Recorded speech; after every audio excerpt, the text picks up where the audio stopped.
Rest and motion, آخر ان دونوں میں کیا فرق ہے؟ دیکھیں جیسے عام لائف کی بات ہے، جب ہم ایک بٹر فلائی کی موومنٹ کو دیکھتے ہیں ہمیں وہ کیا نظر آتا ہے جی کہ وہ اپنی مسلسل جگہ تبدیل کر رہی ہے، تو ہم یہ کہتے ہیں کہ وہ موشن میں ہے۔ اسی طرح اگر ہم ایک اور آبجیکٹ ہے، ہم گھاس دیکھتے ہیں جو کہ ہمیں اپنی جگہ تبدیل کرتی ہوئی نظر نہیں آتی، تو ہم یہ کہتے ہیں کہ یہ جو پلانٹ ہے یا یہ گھاس ہے یہ ریسٹ پوزیشن میں جو کہ اپنی جگہ تبدیل نہیں کر رہی۔ لیکن اگر ہم بٹر فلائی کو دیکھتے ہیں تو جو کہ ہمارے لحاظ سے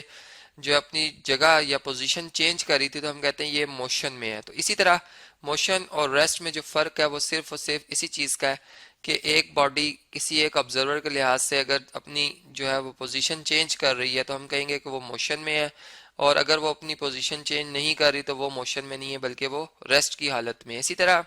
ایک ڈیلی لائف کی اگزامپل سے ایک اور طریقے سے ہم سمجھتے ہیں، ہم یوں کہتے ہیں کہ ایک پرسن جو کہ ایک بس سٹاپ کے پاس کھڑا ہے، بس کا ویٹ کر رہا ہے، اب کیا ہوتا ہے جی کہ اس کی آبزرویشن میں ڈفرینٹ کارز جو ہیں وہ اس کو نظر آتی ہیں۔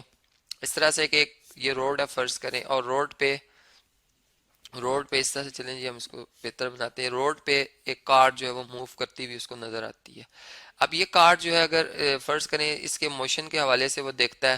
تو اس کو یہ فیل ہوتا ہے کہ چونکہ وہ پوزیشن چینج کر رہی ہے کار، تو وہ کہے گا کہ یہ کار جو ہے یہ موشن میں ہے، ٹھیک۔ اب اس آبزرور کے لحاظ سے یہ کار موشن میں ہے، اور ساتھ ہی اگر اس کار میں بیٹھا ہوا کوئی پرسن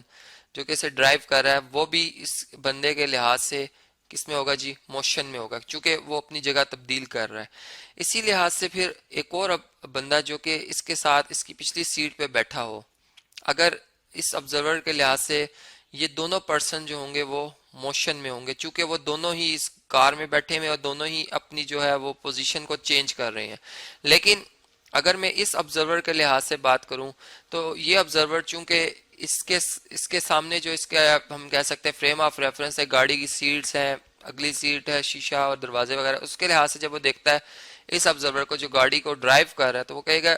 چونکہ وہ اپنی جگہ پوزیشن چینج نہیں کر رہا اس لیے وہ ریسٹ پوزیشن میں ہے۔ تو ہم نے یہاں سے یہ بات سمجھی کہ ایک ہی وقت میں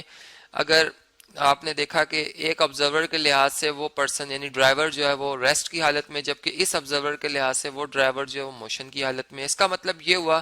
کہ جو آبزرور ہوتا ہے اور جو فریم آف ریفرنس ہوتا ہے وہ بہت امپورٹنس رکھتا ہے کسی بھی باڈی کے ریسٹ پوزیشن ہونے میں اور موشن میں ہونے میں۔ تو اسی طرح اگر ہم اپنی اس پوری کائنات کے حوالے سے بات کریں تو ہم یہ کہتے ہیں کہ ہماری زمین جو کہ اپنے ایکسس کے گرد گول گھوم رہی ہے، ایک روٹیٹری موشن میں ہے۔ اب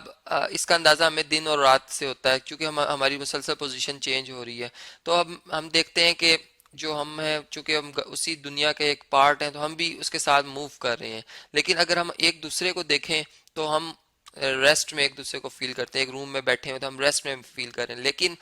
اگر ایک اور پرسن جو کہ اس دنیا سے باہر کسی ایک پوائنٹ سے کھڑے ہو کے اگر آبزرو کرے تو اس سے چونکہ پوری دنیا جو ہے موشن میں ہے، تو اس سے یہ فیل ہوگا کہ یہ جو اے اور بی پرسنز ہیں یہ بھی کیا ہیں جی موشن میں۔ اور یہی وہ آئیڈیا جو کہ اس سے پہلے ایک نیوٹن جو تھے سائنٹسٹ تھے، میتھمیٹیشین تھے، انہوں نے یہ آئیڈیا دیا تھا کہ جو تمام دنیا کی آبجیکٹس ہیں جیسے لینتھ ہے، میس ہے، ٹائم ہے، یہ ایبسولوٹ ہوتے ہیں، یعنی ان میں جو ہے وہ ایک ہی جیسی ویلیو تھی۔ لیکن جو آئنسٹائن تھے انہوں نے اس کے بعد اس آئیڈیا کو تھوڑا چینج کیا اور انہوں نے کہا کہ جو آبزرور ہوتا ہے جو کہ فریم آف ریفرنس سے ہر فریم آف ریفرنس سے ایک ہی چیز جو ہے وہ، یعنی ہم یوں کہہ سکتے ہیں، جیسے میں نے کہا کہ ایک باڈی جو ہے وہ ہمارے لحاظ سے ریسٹ میں ہے لیکن کسی اور فریم آف ریفرنس کے لحاظ سے وہ موشن میں ہوگی، تو اس طرح پھر پوری جو یونیورس میں جو آبجیکٹ ہیں وہ تمام کی تمام جو ہیں وہ موشن میں ہے، کیونکہ ان کا جو اگر فریم آف ریفرنس چینج کیا جائے تو ہمیں پھر پتہ چلتا ہے کہ واقعی جس طرح سے اوپر میں نے ایگزامپل سے بھی بتایا، تو یہاں سے پھر ہم یہ بات سمجھ سکتے ہیں کہ یہ جو باڈیز ہیں یہ موشن میں ہیں۔